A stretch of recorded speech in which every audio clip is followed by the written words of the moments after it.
দেখ মৌলবী ছিল তার ছোট ভাই, আমার মতো মৌলবী ব্যাককল, ছোট ভাই যায় কয় পিছে দেখায়, ভাই আপনি কোন আপনার কি নাই, আপনার মতো কেউ কিছু নাই ভাই, আমি হিসাব মিলাইয়া দেখছি আপনার কিচ্ছু নাই।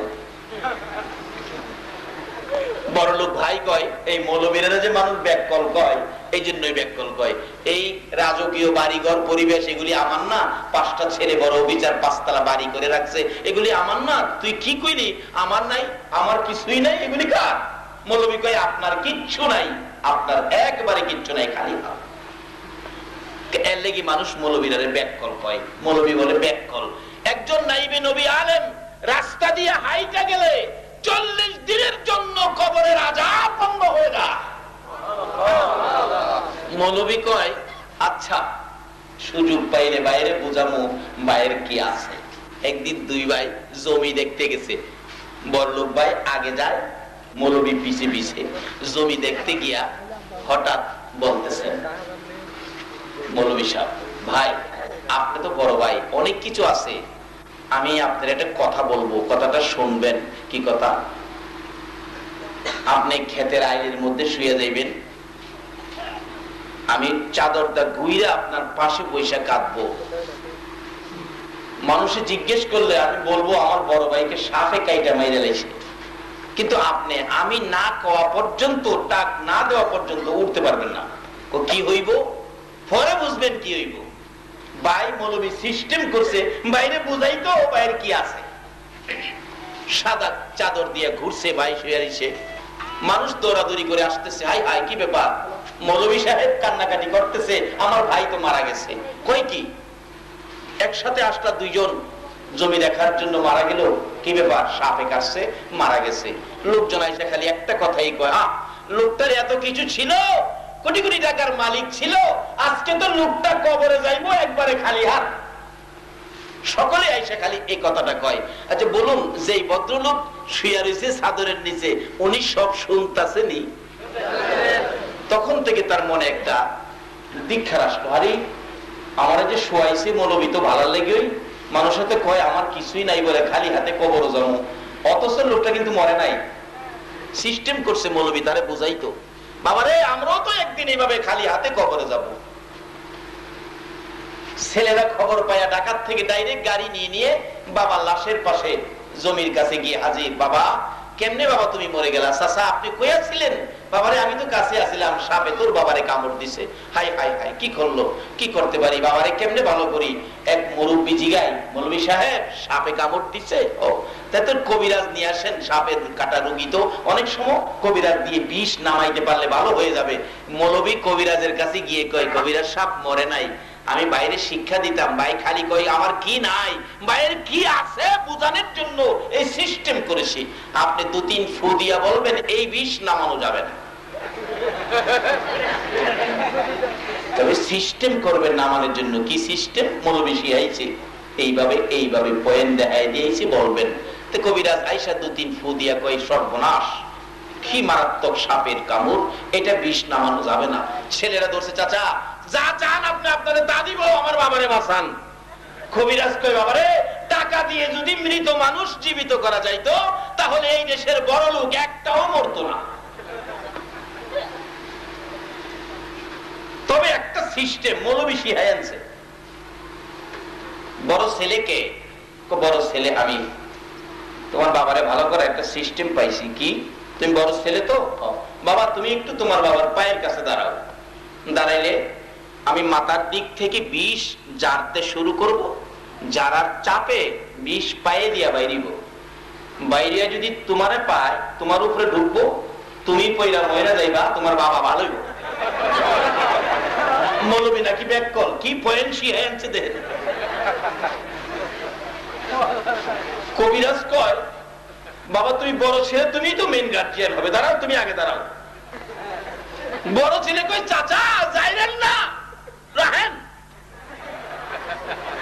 দেখেন আমি বাবা মৃত্যুর খবর আইছি, অফিসে অনেক কাজ ফালাইছি, আমি দেরি করতে পারবো না, আমার সময় কম, তাড়াতাড়ি কি করবেন করেন, আমি জায়গা। আচ্ছা বাবাই শুনছেনি না মরে গেছে? বাবার চোখের পানি জোর করে পড়তেছে, হাইরে কার জন্য কি করলাম? এখন দিয়ে আমার পাশে কেউ আসে না। বড় বাড়ি, জমি জামা, মার্কেট, ছেলে উচ্চ পদের অফিসার। বাবারে, আপনি নিজের জন্য কি করেছেন? আপনার জন্য জান্নাতের দরজা খোলা। আপনি আখিরি নবীর উম্মত, আপনাকে জান্নাতে নেওয়ার জন্য আমার আল্লাহ পর্যন্ত সিস্টেম করেছে, কিন্তু আমরা তো সেই রাস্তায় আসি না। খুলে দিলেন, আসো বাবা, দাঁড়াও। দাঁড়াইতে রাজি না। দ্বিতীয় ছেলে আইসে, চাচা বাবারে কেমনে বাঁচাইবেন? আর কোন পথ নাই? কয় না, পথ একটাই, তুমি পায়ের কাছে দাঁড়াও। ও চাচা মাপ চাই। পোলা মাইয়া যা ছিল সবাই মাপ চাই গেল, কিন্তু কেউ আর বাবারে বাঁচাইতে পাশে দাঁড়াইতে রাজি না। আচ্ছা, বাবা সব শুনতেছে নি? বিবি সাহেব আইসে কাঁদতে কাঁদতে ভাঙ্গা বইরা যা, আমি থাকতে লাভ নাই, মইরেই যাবো। কবিরাজ, আপনি মইরে যাইবেন? হ, তাহলে আপনি পায়ের কাছে খান। মইরেই যখন যাইবেন, খামাখা খালি খালি মরতেন কি লেগা? এই বিষ আপনার কপাল হইব, আপনি মরবেন, স্বামী ভালো হইব। দাঁড়ান। স্ত্রী কয়, কবিরাজ রাহেন, আপনারা অক্ষণ কইলেন মইরা দেবেন, কয় এগুলি আমরা এমনি কই, আসলে মরবেন নাকি? আচ্ছা, স্বামী শুনতেছে নি? তখন থেকে চোখের পানি দিয়া মাটি ভিজতেছে। মৌলবী যে কইছে আমি ডাক না দিলে উঠতে পারবেন না, শুয়েই থাকবেন। চোখের পানি দিয়া মাটি ভিজতেছে আর কাঁদতেছে। মিচামিচি কাটাইলাম জিন্দেগি, মিচামিচি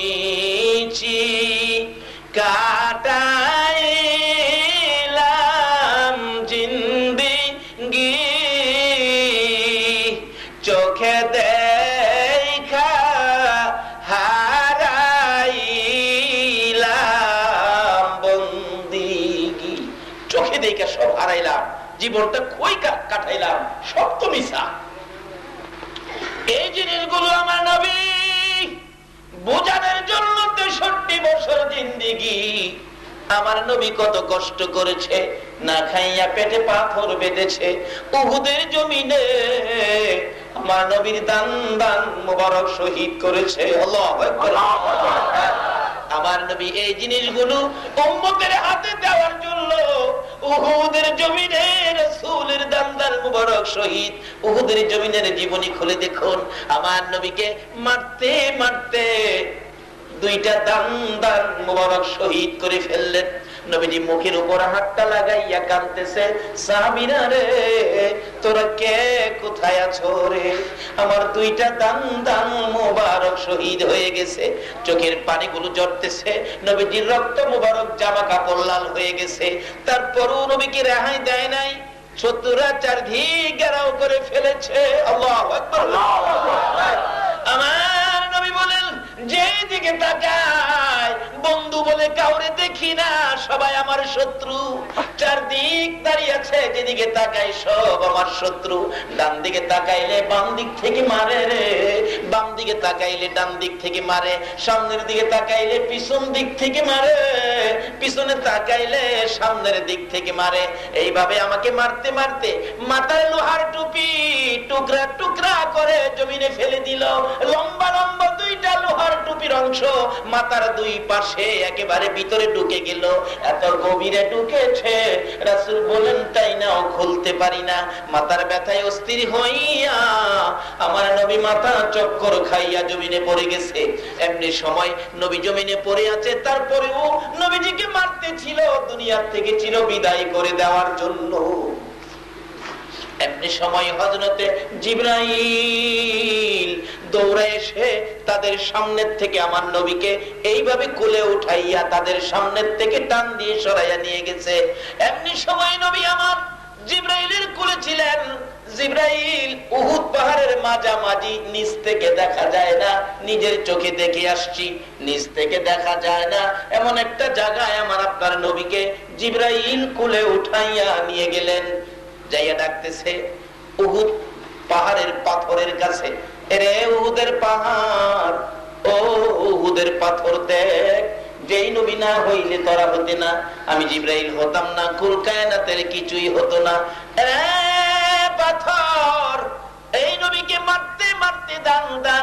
মোবারক শহীদ করেছে, মাথার লোহার টুপি ভেঙে টুকরা করে নবীজির মাথার ভিতরে ঢুকাইয়া দিয়েছে। নবী বেহুশ, জ্ঞান ফিরতেছে না।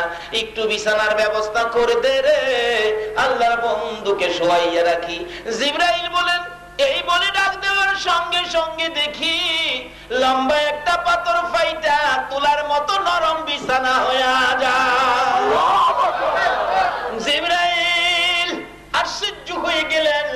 নবীর পরিচয় দেওয়ার সাথে সাথে পাথর ফাইটা তুলার মতো নরম বিছানা হয়ে গেল। মাথার দিকে একটু পাথর আরো নরম হইয়া উঁচু হইয়া বালিশের জায়গায় পৌঁছে গেল। নবীজিকে বিছানার মধ্যে শোয়াইয়া জিবরাইল মাথার পাশে বসে ডাকতেছে, হুজুর আল্লাহর নবী গো, জ্ঞান ফিরতেছে না আপনার। নবীজি হঠাৎ করে চক্ষু দুইটা খুলে ডান দিক তাকাইয়া দেখে জিবরাইল বসা। নবী চোখের পানিগুলো জর্জর করে ছেড়ে দিলেন। জিবরাইল রে, আমি আর কত মার খাবো রে জিবরাইল। জিবরাইল বলে, ইয়া রাসূলুল্লাহ কাঁদবেন না, আর কেহ আপনাকে মারবে না। আমি আপনাকে তাই না উহুদ পাহাড়ের উপরে নিয়ে আসছি, আর আপনাকে কেউ মারতে আসবে না। ও জিবরাইল, আমার দুইটা দান মোবারক শহীদ, মাথা ভেঙে গেছে রে, ব্যথা সহ্য হয় না। জিবরাইল ডাকে ছোট্ট ছোট্ট সুরে, ইয়া রাসূলুল্লাহ আমি জিবরাইল আপনার কষ্টের কথাগুলো আল্লাহর কাছে পৌঁছে দিব। আল্লাহর বন্ধু গো, বলুন দাঁত ভাঙা ব্যথা আপনার কাছে কেমন লাগতেছে? হুজুর আমি জিবরাইলের কাছে বলু মাথা ভাঙা ব্যথা কেমন লাগতেছে? আমার নবী দুইটা চোখের পানি জর্জর করে ছেড়ে দিয়ে ডাকে, জিবরাইল জিবরাইল রে, দাঁত ভাঙ্গা ব্যথা কেমন লাগে জিগাইলি, মাথা ভাঙ্গা ব্যথা কেমন লাগে জিগাইলি, আমার উম্মতের ব্যথা কেমন লাগে জিগাইলি না। রে জিবরাইল, দাঁত ভাঙ্গা ব্যথা মাথা ভাঙ্গা ব্যথার চাইতে রে জিবরাইল আমার গুনাহগার উম্মতের ব্যথা বেশি। আর এই উম্মতের কান্ডার নবী রহমতের ভান্ডার। বলুন উম্মতের কান্ডার নবী, নবী বিনে রোজ হাসরে কে করিবে পার, নবী বিনে রোজ হাসরে কে করিবে পার।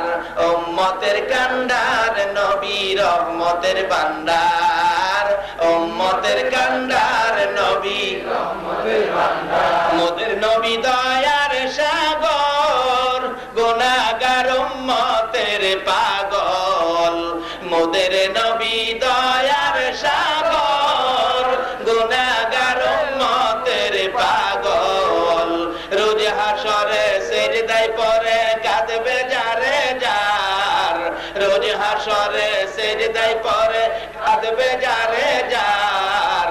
উম্মতের কান্ডার নবী রহমতের ভান্ডার। বলুন উম্মতের কান্ডার নবী রহমতের ভান্ডার। যাইয়া দেখো মদিনাতে কান্দে নবী রোজা পাকে, যাইয়া দেখো মদিনাতে কান্দে নবী রোজা পাকে। মাফ করিয়ে দাও গো খোদা উম্মত গুনাহগার, মাফ করিয়ে দাও গো খোদা উম্মত গুনাহগার। উম্মতের কান্ডার নবী রহমতের ভান্ডার, উম্মতের কান্ডার নবী রহমতের ভান্ডার। নবী বিনে রোজ হাসরে কে করিবে পার, নবী বিনে রোজ হাসরে কে করিবে পার। উম্মতের কান্ডার নবী রহমতের ভান্ডার, উম্মতের কান্ডার নবী রহমতের ভান্ডার। বাবারা ভাইরা, যে নবী এত ব্যথায় ব্যথিত হওয়ার পরেও নিজের ব্যথা গোপন করে উম্মতের ব্যথা প্রকাশ করে, এই নবীর কথাগুলো মানা আমাদের দরকার আছে কিনা? তাই নেই আপনার জান্নাতি, তার আগে নয়। এমন দরুদি নেতা নেত্রী পৃথিবীর কোথাও পাবেন না। সে নবীর কথাগুলো মানুন, সে নবীর আদর্শে আসুন। কার পিছে দৌড়াচ্ছেন? কার পিছে? কার আদর্শ? কোন নেতার নেতৃত্বে জীবন দিতে যাচ্ছেন? আজকে যাদের পিছনে দৌড়াইতেছেন শান্তির জন্য, বাংলার অবস্থার দিকে তাকিয়ে দেখেন, যারা আপনাদেরকে শান্তি দিবে তারা নিজেরাই তো অশান্তির ভিতরে আছে। একমাত্র শান্তির নবী হলো নবী মুহাম্মদুর রাসূলুল্লাহ। এই নবীর আদর্শের মধ্যে শান্তি, এই নবীর তরিকার মধ্যে শান্তি, এই নবীর দেখানো রাস্তায়, সেটা হলো জান্নাতি রাস্তা। জোরে বলুন সুবহানাল্লাহ। বাবারা ভাইয়েরা, কষ্ট হইতাছে আপনাদের?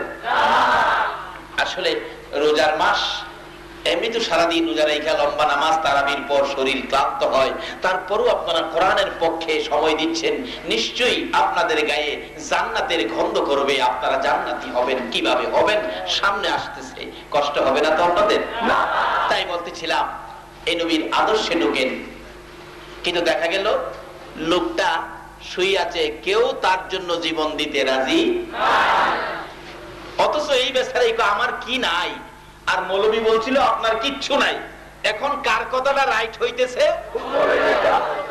ছেলে মেয়ে বিবি বাচ্চা কেউ তো তার জন্য জীবন দিতে রাজি, বিবি সাপ পর্যন্ত রাজি না।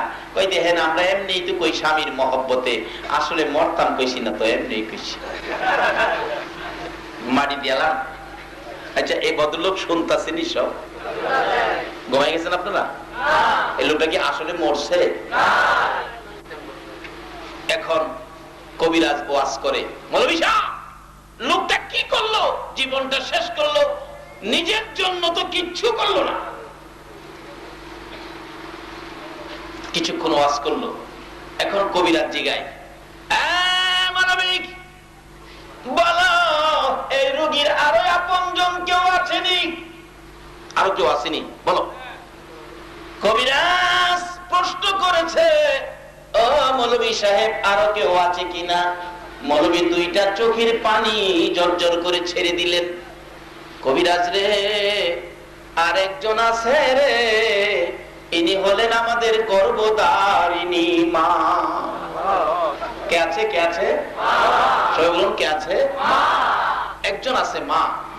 মাকে নিয়ে আসেন। মা আসতে পারবে না, মা অসুস্থ, বুড়া মানুষ। দুইজন নিজস্ব লোক নিয়ে যান, দৌড়ে দৌড়ে নিয়ে আসেন। মৌলবী মায়ের ঘরের দরজায় যায় ডাকে, মা, মা গো।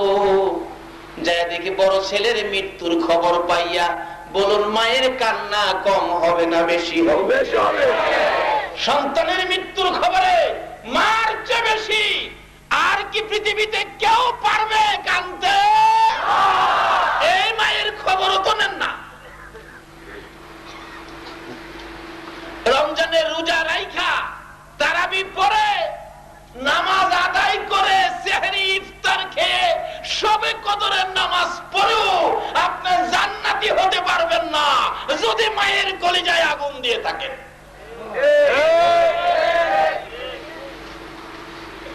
কারণ নবীর কথা মানেন। নবী বলেছে জান্নাত মায়ের, কোথায় জানি? সবাই বলুন কোথায়? আচ্ছা, এটা বাস্তবে বোঝা দরকার। আমরা তো বাঙালি, না বুঝা কাজ করতে রাজি না। আগে করছি না বুঝা দৌড়াদৌড়ি করছি, কিন্তু অহন বুঝা কাজ করি। বাস্তবে আসেন, মার পায়ের নিচে জান্নাত, নবী বলছে, কথাটা বাস্তবে নেন, সত্য কিনা এটা প্রমাণে বাস্তবে নিয়ে যান, দেখবেন 7-8 মাসের একটা ছেলে। আমরা তো একদিন 7-8 মাসের ছেলে ছিলাম না?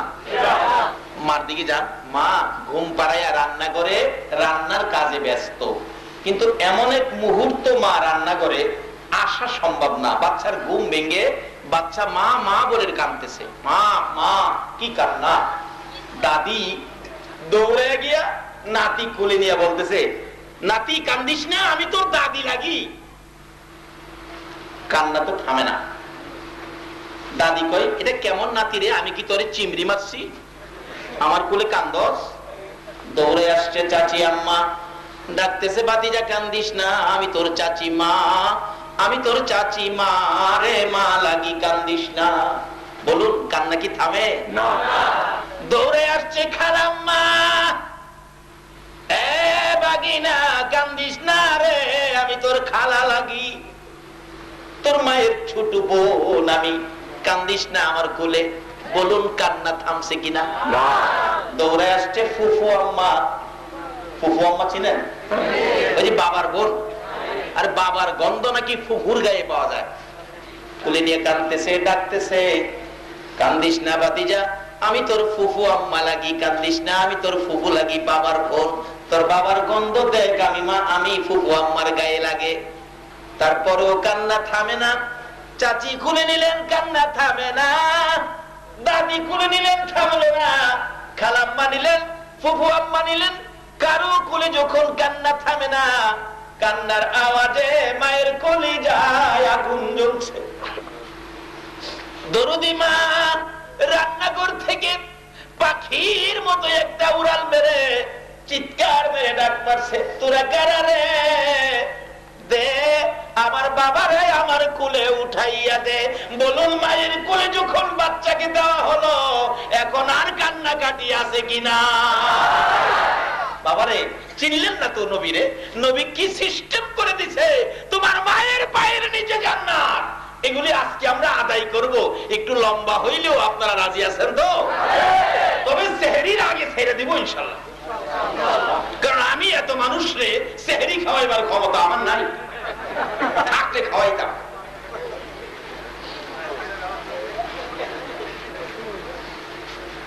আর যদি জান খাইতে বৈরব লন দাওয়াত দিলাম, যাইবেন নি? কইবেন হুজুর যে পয়সা খরচ করে বৈরব যামু, এই পয়সাটা বাড়ির দেশি মুরুব দিয়ে খাইতাম না, তার বৈরব যাই লাভ নাই। আমিও দাওয়াত ইমনটাই দিমু, যেটা না যাই পারবেন কি। আর গেলে খুশিও যাই।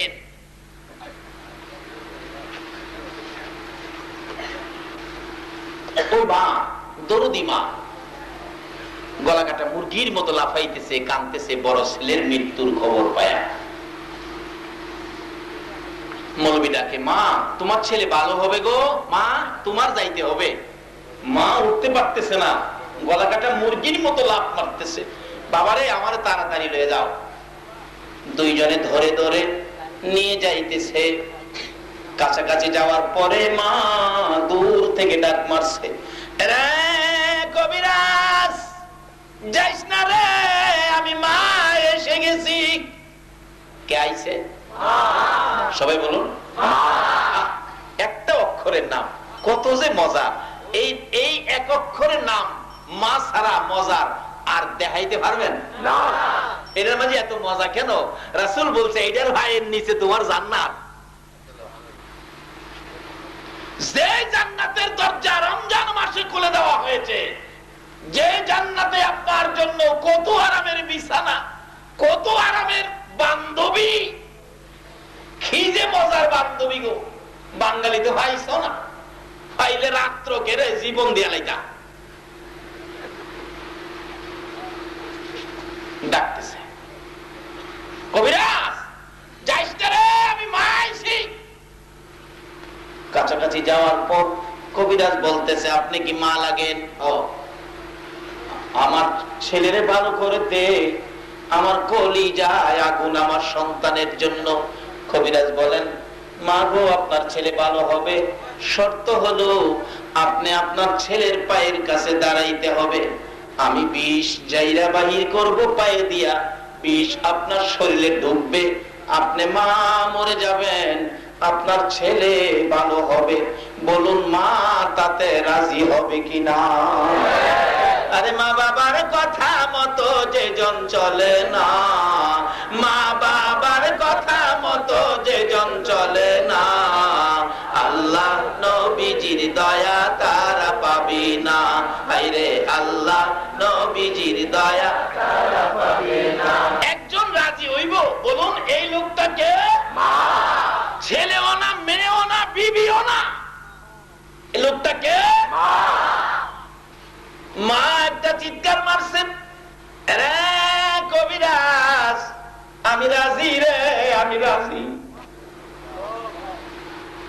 তবে শর্ত হলো আমি তো দাঁড়াইয়া থাকতে পারি না রে বাবা, আমি আমার সন্তানের পায়ের কাছে বসলে হবে নি। দাঁড়াইয়া থাকতে পারি না, বসতে বলি। তারপরেও মা কি কয় না, কয় না, কোন মা রাজি? যে মার পাবেন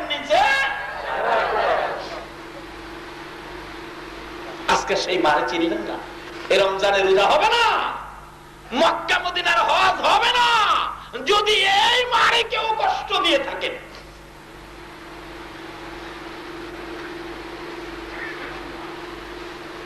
কবিরাজ ডাকে, মা কি ব্যাপার, কেউ তো রাজি হলো না, আপনি যে রাজি হলেন, আচ্ছা ছেলেটা সব শুনতাছেনি, আপনি রাজি হলেন, কেউ রাজি হলো না। মা দুইটা চোখের পানি ছেড়ে দিলেন, কবিরাজ রে শোনো আমি কেন রাজি হলাম। কবিরাজ, যেদিন আমার এই ছেলেটা আমি মায়ের পেটে ছিল, প্রথম ছেলে পেটে ছিল রে, 10 মাস 10 দিন বড় কষ্ট করেছি। বাবা যখন পেটে ছিল, কোন কোন রাত্রে আমি মা ঘুমের ঘরে ঘুমিয়েছিলাম, ঘুমাইতে পারি নাই রে কবিরাজ, আমার পেটের ভিতর থেকে লাথি মারছে, ঘুম থেকে উঠে গেছি, আবার লাথি মারছে, দাঁড়াইয়া গেছি, আবার লাথি মারছে, জিব্বা কামড়াইয়া সহ্য করেছি, কারো কাছে কই নাই রে, ওই দরজার পাশে দাঁড়াইয়া রয়েছি। কোন কোন দিন দাঁড়াইয়া থাকতে থাকতে মসজিদে আজান হয়ে গেছে, সারা রাত না ঘুমাইয়া কাটাইছি। এটাই শেষ নয় রে কবিরাজ, যেদিন আমার এই বাবা দুনিয়ার জমিনে আসবে 3 দিন আগের থেকে ব্যথা শুরু হয়েছে। প্রথম দিনের ব্যথা কবিরাজ রে কারো কাছে কই নাই, লজ্জা জিব্বা কামড়াইয়া সহ্য করেছি। দ্বিতীয় দিনের ব্যথা আরো কষ্ট হয়েছে, সহ্য করেছি, কারো কাছে কই নাই। তৃতীয় দিনের ব্যথা রে সহ্য করতে পারি নাই রে কবিরাজ, বেহুশ হয়ে গিয়েছিলাম। আমার শাশুড়ি দৌড়ায় এসে বালতির পর বালতি পানি আমার মাথায় দিয়েছে, জিজ্ঞেস করেছে বৌমা কি হয়েছে। মুরব্বী মহিলারা বলছে অন্য কিছু না, আপনার বৌমার সন্তানাদি হবে। কবিরাজ, মুরব্বী মহিলারা আমার ঘর ভরে গেছে, ব্যথায় অস্থির হইয়া সহ্য করতে পারছিলাম না। মুরব্বী মহিলাদেরকে ডেকে ডেকে বলেছিলাম, মহিলারা গো তোমাদের পায়ে ধরি, আমার একটা দাও, হাতে তুইলা দাও না, আমি গলা কাইটা নিজের জীবন নিজে দিয়া দেই। বাচ্চা প্রসবের ব্যথা এত কষ্ট আমি মা সহ্য করতে পারি না। কবিরাজ, মুরব্বী মহিলারা দাও জাতীয় সবগুলো জিনিস ঘর থেকে বাহিরে ফালাইয়া দরজা বন্ধ করে দিল। আবার বলছিলাম, মহিলারা গো আমার কষ্টের কথা তোমরা বুঝতে পারতেছো না গো, তোমাদের পায়ে ধরি, আমার 2 টাকার বিষ কিনা দাও, আমার আর সন্তানের স্বাদ নাই, আমি বিষ খাইয়া জীবন দেই, আর কলিজা মানে না ব্যথা। মহিলারা মাথায় হাত বোলাইয়া বলছিল, মা পাগলামি করিস না রে, সন্তানের মা হইতে কষ্ট আমরাও করেছি, আল্লাহরে ডাকো, আল্লাহ 2টা 2 জায়গায় করে দেয়। রে কবিরাজ, ওই ব্যথা সহ্য করতে না পেরে আল্লাহ ঘো কইয়া যখন চিৎকার মারতাম, আল্লাহর আরশ পর্যন্ত থরথর করে কাঁপতো। আমার আল্লাহ বলেন, ফেরেশতারা রে আমার আরশ কেন কাঁপে রে ফেরেশতারা? ফেরেশতারা বলেন, প্রভু গো ওই মা সন্তান প্রসবের ব্যথায় আল্লাহ আল্লাহ বলে ডাক মারছে, ব্যথা সহ্য করতে পারছে না, সেই ডাকে তোমার আরশ পর্যন্ত কাঁপতেছে। আমার আল্লাহ বলেন, ফেরেশতারা রে যে মা সন্তান প্রসবের ব্যথায় এমন ডাক ডাকে আমার আরশ পর্যন্ত কাঁপে রে ফেরেশতারা, তারা সাক্ষী হয়ে যা, ওই মায়ের এক একটা ডাকের বিনিময় আমি আল্লাহ এক একটা কবুল হজের নেকি দান করে দিলাম। তোমার আমার মায়ের প্রসব ব্যথার যন্ত্রণা দেখে আমার আল্লাহ কবুল হজের সওয়াব দিল। আমাদের যে খেদমতের নির্দেশ করেছে আমরা সেই কাজে শরীক হইলাম কিনা? বলতেছিলাম, সেই মা ডাকতেছে, কবিরাজ রে আমি আমার সন্তানের পায়ের কাছে দাঁড়াইতে রাজি। সুবহানাল্লাহ। একজন রাজি হইছে, লোকটা জানি কে? কবিরাজ বলেন, মা মা গো কেউ তো রাজি হলো না, আপনি কেন রাজি হলেন?